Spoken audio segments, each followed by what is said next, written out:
We have, अरे वाह, आपके लिए तो सिर्फ ये देखिए, आपके लिए कितनी अच्छी चीज है, जैसे ही हमारा एस शुरू हुआ है, एस के बाद से T U V W X Y Z में छोटे वर्ड्स हैं, इसीलिए इस टाइम पे आपको वर्ड्स भी कम पढ़ने हैं, मॉक्स जो है वो उसी कंसिस्टेंसी से चलेंगे, तो मॉक्स को जितना हो सके आप अच्छे से अच्छा लगाइए। तो फिर भी आपके पर डे एटलीस्ट 50 क्वेश्चन तैयार हो रहे हैं, तो इसको बिल्कुल भी लाइटली मत लीजिए, सीरियसली प्रिपेयर करिए, and obviously this will bore fruits for you.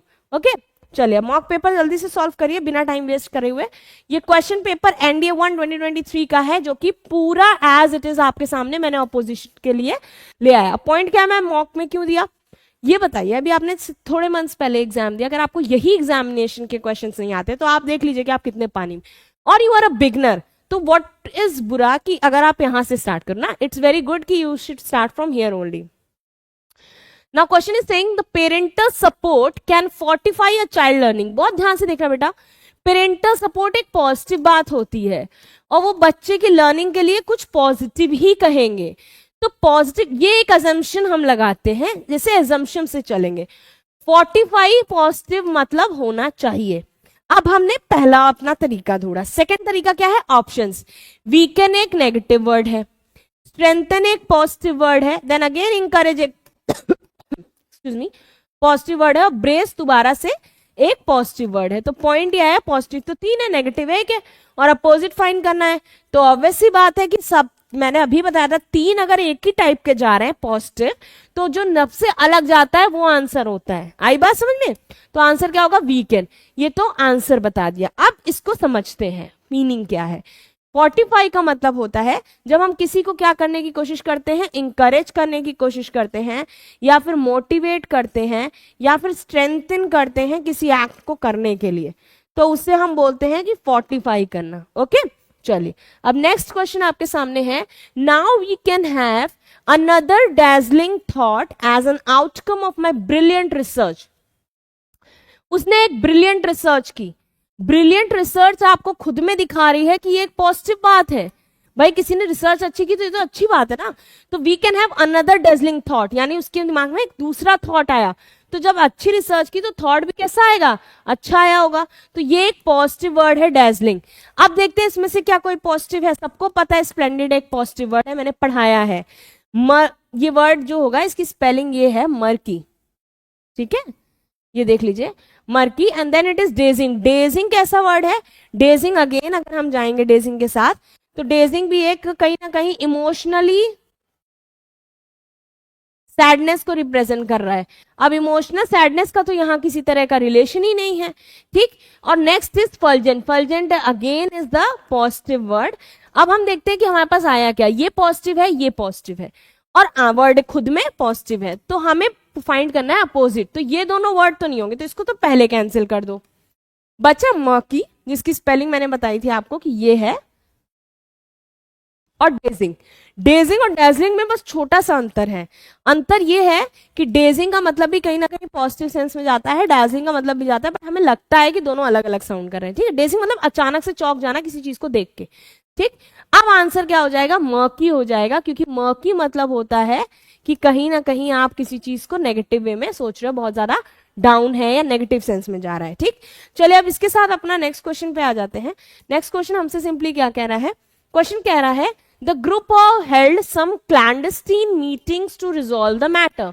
क्लैंडस्टीन, अब भी मैंने उसी क्वेश्चन पेपर लगवाया था आपका, एनडीए 1 2023 में है, and this same question was in CDS in previous year questions, ठीक है। तो देखिए कि क्वेश्चंस की कॉन्ग्रुएंसी क्या है, और उसी हिसाब से हम आपके सामने सैंपल पेपर्स लाते हैं, because we have that experience कि आपको किस तरह से एक्सप्लोर करवाना है।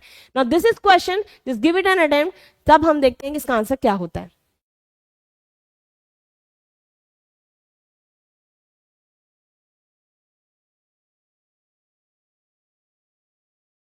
चलिए अब देखते हैं। क्लैंडस्टीन का मतलब मैंने आपको पहले ही बताया था। क्लैंडस्टीन का मतलब क्या होता है कि किसी तरह के सीक्रेट्स रखते हो आप, किसी तरह की बात को रिवील नहीं करना चाहते, डोंट रिवील। अब जब रिवील नहीं करना चाहते तो सीक्रेट है, ये इसका मतलब भी सीक्रेट है, ये तो डायरेक्ट मतलब हो गया। कोवर्ट को भी मैंने उसे बताया था, क्लैंडस्टीन मतलब जाए कोवर्ट मतलब जो चीज छुपा के रखी जाए।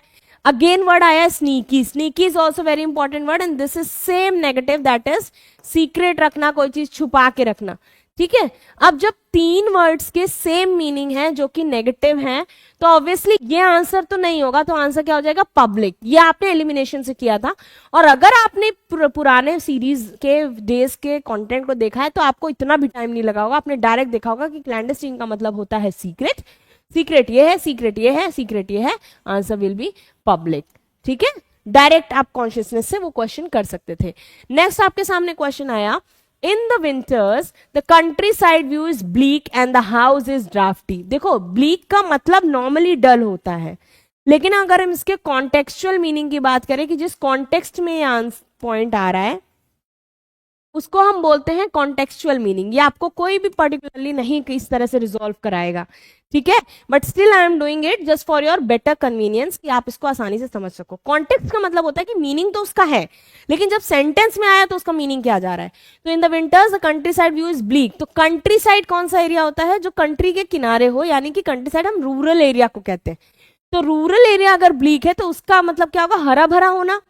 चेयरलेस का तो मतलब नहीं जा रहा, हालांकि ब्लीक अगर दिया होता तो मैं चेयरलेस टिक करती, क्योंकि तब सेंटेंस नहीं आया था, लेकिन इस सेंटेंस के हिसाब से चेयरलेस मीनिंग नहीं जाएगा। ठीक है, ब्लीक का मतलब होता है डल, बट कैसा डलनेस आ रही है? ग्रासरी में डलनेस आ रही है, ठीक है, क्योंकि कंट्री साइड की बात की गई है। अब डेसोलेट का मतलब भी क्या होता है? डेसोलेट का मतलब होता है डल फील करना, लोनली फील करना, ठीक है, तो ये तो क्या हो जाएगा? सिनोनिम हो सकता था काफी हद तक।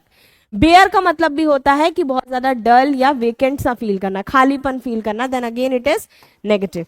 अब आप खुद सोचिए, जब ये नेगेटिव है तो काट देते हैं, ये भी नेगेटिव है, ठीक, ये भी नेगेटिव है, वर्ड खुद ही नेगेटिव है, तो ये तीन तो नहीं होंगे। तो डायरेक्ट आंसर ये हो गया किसके थ्रू? एलिमिनेशन के थ्रू। अब एलिमिनेशन भी अगर हमें नहीं करना है तो हमारे पास सिंपल प्रोसेस पड़ता है कि वर्डेंट का मतलब क्या होता है, यही बता दीजिए। वर्डेंट मतलब होता है ग्रीनरी। अब ग्रीनरी तो आंसर नहीं होना चाहिए क्योंकि डल का पूछा गया था, बट कंट्री साइड की वजह से इसका आंसर ग्रीनरी जाएगा। आई बात समझ में? This was very important question from your perspective. अब नेक्स्ट क्वेश्चन को देखते हैं। अमिट कमोशन। कमोशन मतलब होता है क्या? उससे पहले क्वेश्चन को जरा अटेम्प्ट करने की कोशिश करो। अमिट कमोशन, कमोशन के बाद भी leaders and supporter remain passive. इतने कमोशन के बाद भी उसके लीडर्स पैसिव रहे। पैसिव मतलब नेगेटिव वर्ड। नेगेटिव वर्ड क्यों? क्योंकि एक्टिव नहीं थे। तो एक्टिव नहीं थे यानी कुछ ऐसा हुआ होगा कि एक्टिव रहना चाहिए था, तो एक्टिव नहीं थे, इसका मतलब क्वाइटिट्यूड जा रहा है। क्वाइटिट्यूड यानी बहुत साइलेंट माहौल रहा होगा। क्वाइट से वर्ड कहीं ना कहीं राइज कर रहा है, काम माहौल रहा होगा, यही इसका मीनिंग है। अब पैसिव रहे यानी एक्टिव नहीं रहे, रहना चाहिए था उनको एक्टिव, तो ये वर्ड कहीं ना कहीं कोई एक्टिव से रिलेशन होगा। एक्टिव से इसका रिलेशन क्या है? बहुत ज्यादा डिस्टर्बेंस होना, नॉइजी डिस्टर्बेंस हो रहा है, उसको हम क्या बोलते हैं? एक्टिव बोलते हैं। ठीक है, तो नॉइजी डिस्टर्बेंस होता है कमोशन। अब जब नॉइजी डिस्टर्बेंस होता है तो quietude will be the right answer, क्योंकि वो कामनेस की बात कर रहा है। अप्रोर अगेन किसी बात को बहुत ज्यादा राइज करना। टेम्पेस्ट अगेन मीनिंग हो जाता है कि कहीं ना कहीं आप किसी चीज को बहुत शांति से समझने की कोशिश कर रहे हो। And stir is not over here. Stirring मतलब जैसे वो किसी चीज को ऐसे से घोलो तो होती है आवाज, उसी को स्टिर से रिलेट किया गया है। हमारा आंसर क्या था? क्वाइटिट्यूड। नेक्स्ट आते हैं अपने क्वेश्चन पे। क्वेश्चन हमसे क्या कह रहा है?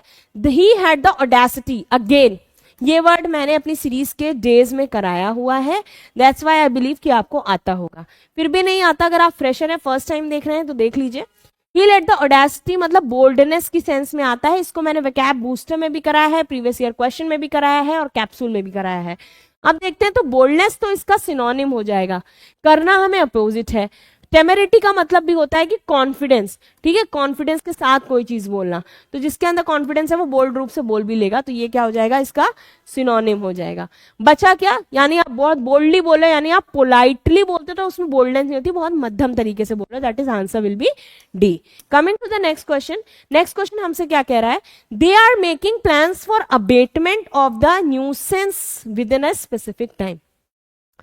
न्यूसेंस मतलब प्लान्स बना रहे हैं। अबेटमेंट, अबेटमेंट मतलब होता है किसी चीज के स्ट्रेस को रिड्यूस कर देना या किसी इफेक्ट को लेसन कर देना।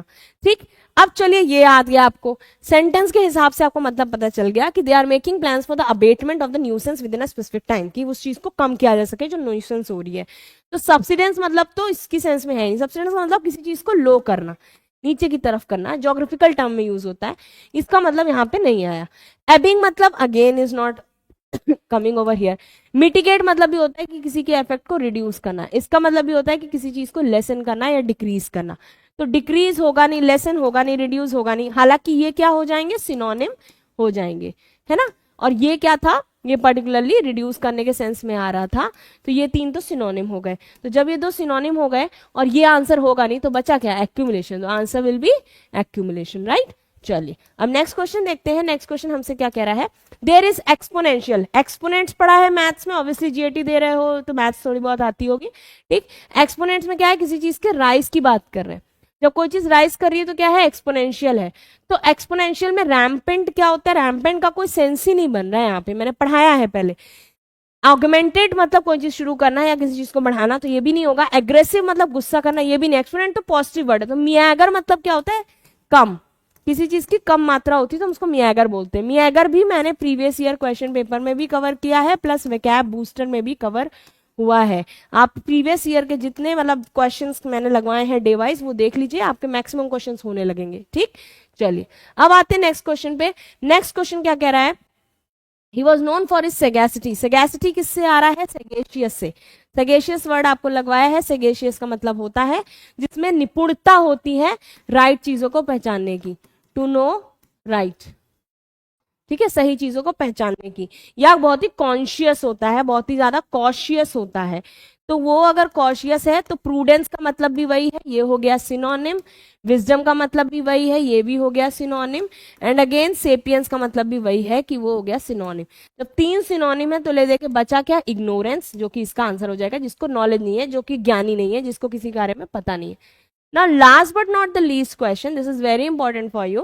The river Ganga culminates in the Bay of Bengal. अब इस क्वेश्चन में ये मत बोलना कि वैकैब वाला दिमाग लगाना, बेसिक सेंटेंस है और जिसने वैकैब नहीं पढ़ी होगी वो भी ये करके आएगा। गंगा जो है कल्मिनेट कर रही है बे ऑफ बंगाल में। सबको पता है कि गंगा जो है आके बे ऑफ बंगाल में मिल जाती है, तो यानी क्या हो गई, मर्ज हो गई। तो इसका सिनोनिम अगर कोई जा सकता था तो क्या जा सकता था, मर्ज जा सकता था। ऑप्शन में आपको मर्ज दिख रहा है, इसमें सिनोनिम हो गया, इसका मतलब ये पूछा नहीं गया, इसको पहले काट दीजिए। नेक्स्ट हो गया फ्लोज का कोई सेंस नहीं। कॉन्क्लूड्स का सिनोनिम हो जाता है ये, क्योंकि कॉन्क्लूड किसी बात का निर्णय पे आना यानी आखिरी पे आना, तो concludes again will not be the answer, this is synonym. अब बच क्या रहा है, ओरिजिनेट। ऑब्वियसली बात है, किसी चीज का शुरू होना और किसी चीज का आके मिल जाना, दोनों अपोजिट जाएंगे, है ना। तो answer will be originates. And with this we have completed NDA 1 2023 question paper के सिनोनिम्स और एंटोनिम्स दोनों।